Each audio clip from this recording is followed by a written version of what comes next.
Real wages have been lagging behind. So all the wages workers are earning via the time that they're working their scheduled hours are not enough to keep up with the cost of living. And they're putting in additional time that employers are reaping the benefits of as well.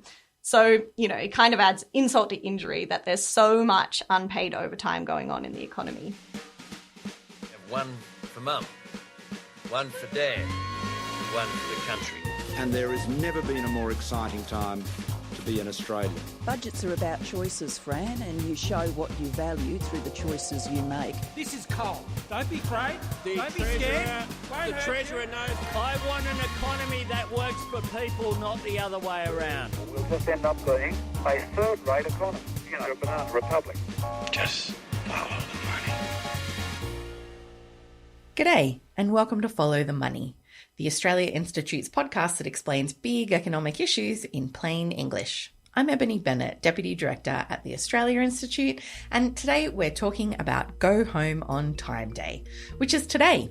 We'll explain what it is and why you should probably be clocking off on time this afternoon. We are a country of workaholics, and today was Go Home on Time Day, an annual attempt to break that habit. It is Go Home on Time Day. It's often said that we Australians work some of the longest hours in the developed world. Overworked and overtime, the average Australian employee is working almost a whole extra day each week, unpaid. Coles pressures salaried managers to work unpaid overtime to move up the ranks. We are burnt out as a state, as a nation, as a universe. 62% of Australian workers report feeling burnt out, compared to the global average of 48%. Leaving on time, taking the full lunch break, no emails outside of work hours, this all seems quite foreign. Mental health claims have increased by 17% since the start of the pandemic. If you didn't clock off at 5 o'clock on the dot, don't worry, you're far from alone. It's the end of a long workday. You're ready to go home and kick up your feet, but you just can't get away from work. There always seems to be just one more little task to cross off your to-do list. Or maybe you left work on time, but you need to keep checking your emails when you get home. If you relate to this, you are not alone. Working hours have been creeping up in Australia. Go Home on Time Day is an initiative of the Centre for Future Work at the Australia Institute, and it's all about drawing attention to the creeping amount of unpaid overtime Australians are doing. Now, in its 14th year, I'm delighted to introduce Eliza Littleton, research economist, and Lily Rains, an Anne Cantor Fellow at the Australia Institute, to explain this year's Go Home on Time Day research, which also looked at the right to disconnect. G'day, Eliza and Lily.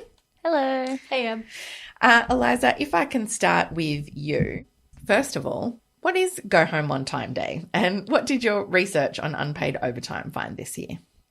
Go Home on Time Day is an annual report. It's an initiative of the Centre for Future Work at the Australia Institute, started in 2009. So this year is our 14th year.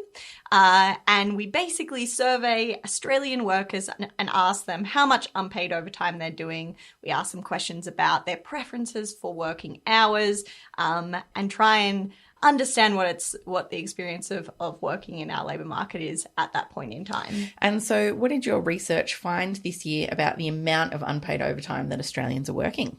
Yeah, so it's a continuation of a trend. Unpaid overtime is a systemic issue in Australia, and it robs Australian workers of billions of hours and dollars every year. So this year, on average, workers put in 4.3 hours of unpaid overtime per week. Over the year, this works out to be 6 weeks of unpaid work, which is a lot. And when you calculate this in lost wages, for each worker, it's about $8,000, which is an amount of money we can all imagine we need at the moment. Yeah, it's not a small amount of money, is it? Not at all. And it gets even bigger when we aggregate it across the whole workforce. So employers are profiting from 2.5 billion hours of time theft, and that's worth over $92 billion in unpaid wages. So that's across 11 million workers, waged workers, in the Australian economy. And for context, this is roughly the same amount as the federal budget spends on healthcare. Whew, that's, quite a sizable amount. Lily, obviously this is not an issue affecting a small portion of workers. As Eliza just said, it's more of a systemic issue. Why do workers do overtime? So it's definitely systemic, and what we've found is that it affects, 7 in 10 Australian workers perform overtime. It's about 71%. And so it's not isolated. So when we look into why people perform overtime, a lot of it comes from sort of external workplace issues. So a lot of the reasons people gave were things about workload issues, staff shortages, or just like managerial expectations. And so a lot of it is stuff that can be dealt with by an organisation rather than the individual. Yeah. At some of the responses, Nigel first up says, when I take annual leave, the boss makes me feel like I'm letting the team down.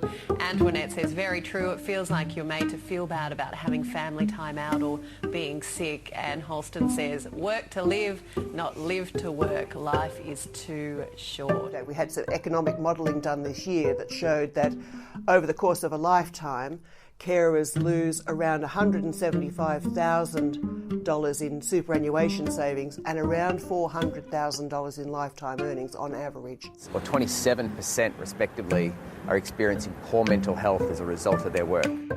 And this year, the research also looked at how work is increasingly intruding on our personal time. Why is that important, Eliza?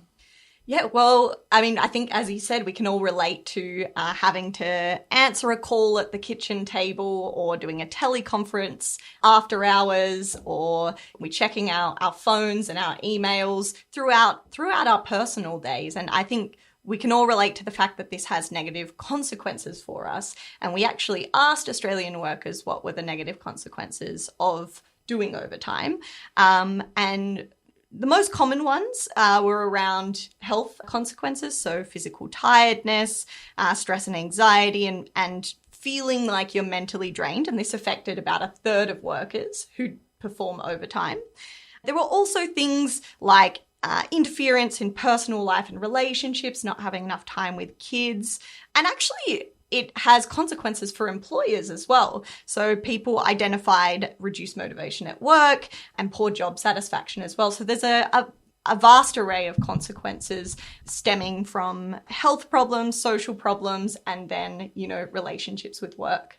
And Lily, I guess some of this problem and having emails and calls intruding on your personal time, in one way it's understandable, particularly after the pandemic when we're all working from home and work just seemed to overlap with anything that you were doing at home all of the time. But also, we're just much more technologically available. Email has changed how contactable we all are and kind of, I guess, shifted expectations around all of that as well. So some of this, I guess, is just cultural as much as anything. Would you agree with that?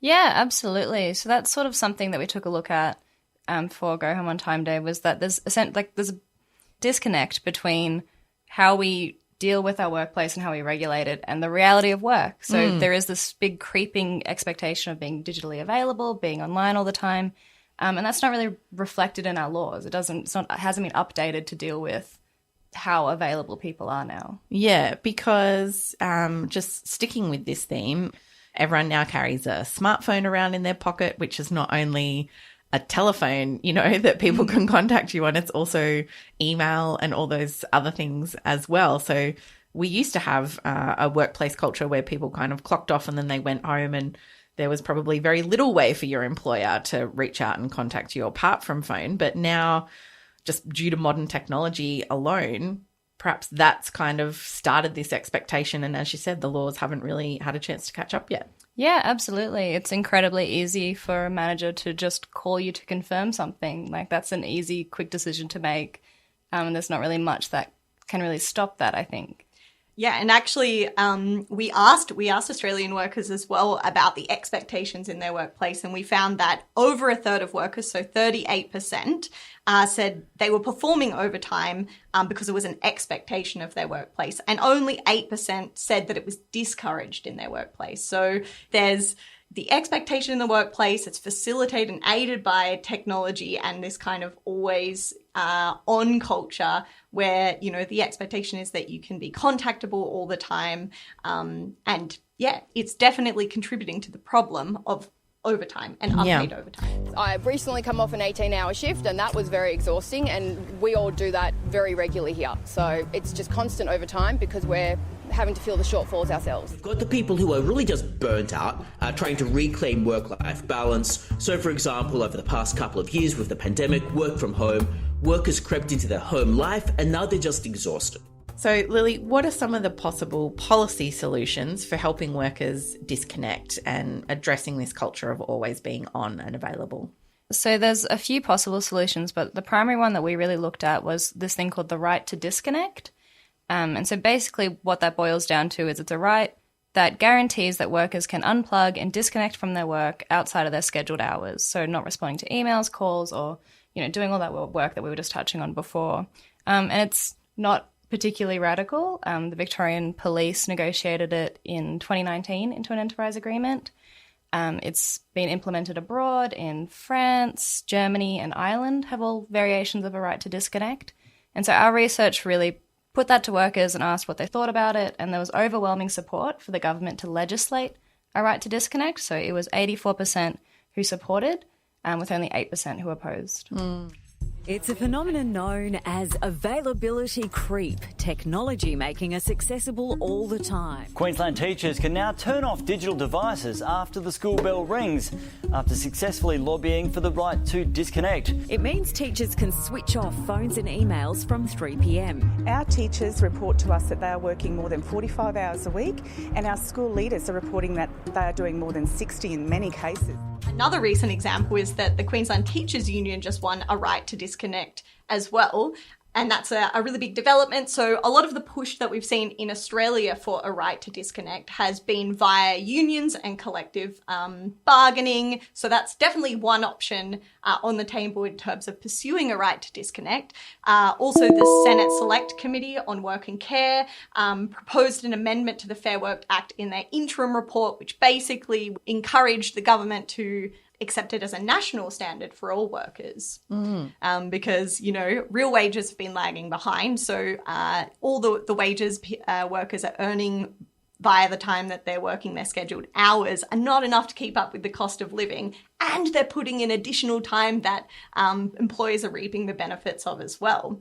So, it kind of adds insult to injury that there's so much unpaid overtime going on in the economy. So, folks, don't forget to go home on time today. This episode was recorded live on Tuesday the 22nd of November 2022 and things may have changed since recording. You can visit australiainstitute.org.au for all our latest research and content, including our Go Home on Time Day research on unpaid overtime and the right to disconnect. And we're on Twitter at the Oz Institute with an AUS. My Twitter handle is Ebony_Bennett with a _N_T. Eliza Littleton is at Eliza Littleton and Lily Rains is at Lil_RainX. Our producer, Jennifer Macy, is at Jennifer Macy with additional editing from Emily Perkins. Our theme music is by Jonathan McFeet from Pulse and Thrum with additional music from Blue Dot Sessions. Thanks for listening.